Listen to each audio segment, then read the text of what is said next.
السلام علیکم ناظرین، آپ دیکھ رہے ہیں ہمارے YouTube channel Urdu digital. Taiwan میں سال میں صرف ایک بار نہانے والی بیوی کو اس کے شوہر نے طلاق دینے کا فیصلہ کر لیا ہے، جس کے لیے وہ عدالت بھی جا پہنچا ہے۔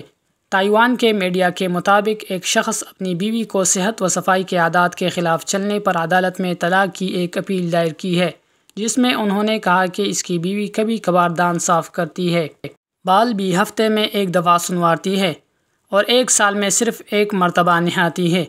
اس شخص کا نام ظاہر نہیں کیا گیا ہے، تاہم اس کی بیوی کا خاندانی نام لن بتایا جا رہا ہے۔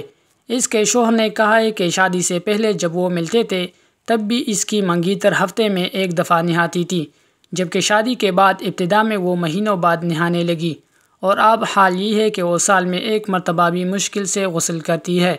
شوہر نے کہا ہے کہ وہ اپنی بیوی کی اس عادت کو گزشتہ 10 برس سے جھیل رہا ہے اور اب سب کچھ اس کے برداشت سے باہر ہو چکا ہے۔ واضح ہے کہ دونوں میاں بیوی اس وقت بے روزگار ہے۔ شوہر نے الزام عائد کیا ہے کہ اس کی بیوی کے رویے نے اس کی نوکری چھڑوائی ہے اور کہا ہے کہ وہ اپنی بوڑھے بیمار والد کی خدمت کرے۔ شوہر نے بتایا کہ اسے ایک بلڈنگ میں سیکورٹی گارڈ کی نوکری مل رہی تھی، لیکن اس ملازمت کو اس کی بیوی نے حقیر کہہ کر انکار کر دیا تھا۔ اب حال یہ ہے کہ بیوی کے والدہ ان دونوں کا خرچ اٹھا رہی ہے اور وہ بہت ناکافی ہے۔ شوہر نے بتایا کہ وہ اتنے غریب ہو چکے ہیں کہ آپ نیشنل ہیلتھ انشورنس بھی نہیں کرا سکتے اور دانتوں کے لیے ڈینٹسٹ کے پاس بھی نہیں جا سکتے۔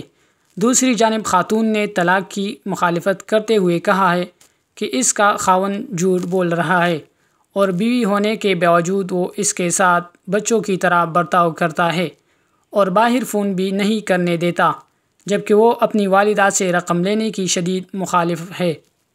دونوں کا موقف سامنے آنے کے بعد عدالت کے جج نے شوہر کی تائید کرتے ہوئے طلاق کا حکم جاری کر دیا، لیکن اب خاتون نے اس کے خلاف اپیل دائر کر دی ہے۔ ناظرین کرام، اگر آپ کو ہماری ویڈیو اچھی لگی ہو تو لائک اور کمنٹ ضرور کریں، اور مزید ایسی ویڈیوز کے لیے ہمارے چینل کو ضرور سبسکرائب کریں اور بیل آئیکن کو بھی دبائیں تاکہ ہمارے ہر نئی آنے والی ویڈیوز آپ کو بروقت موصول ہوتی رہے۔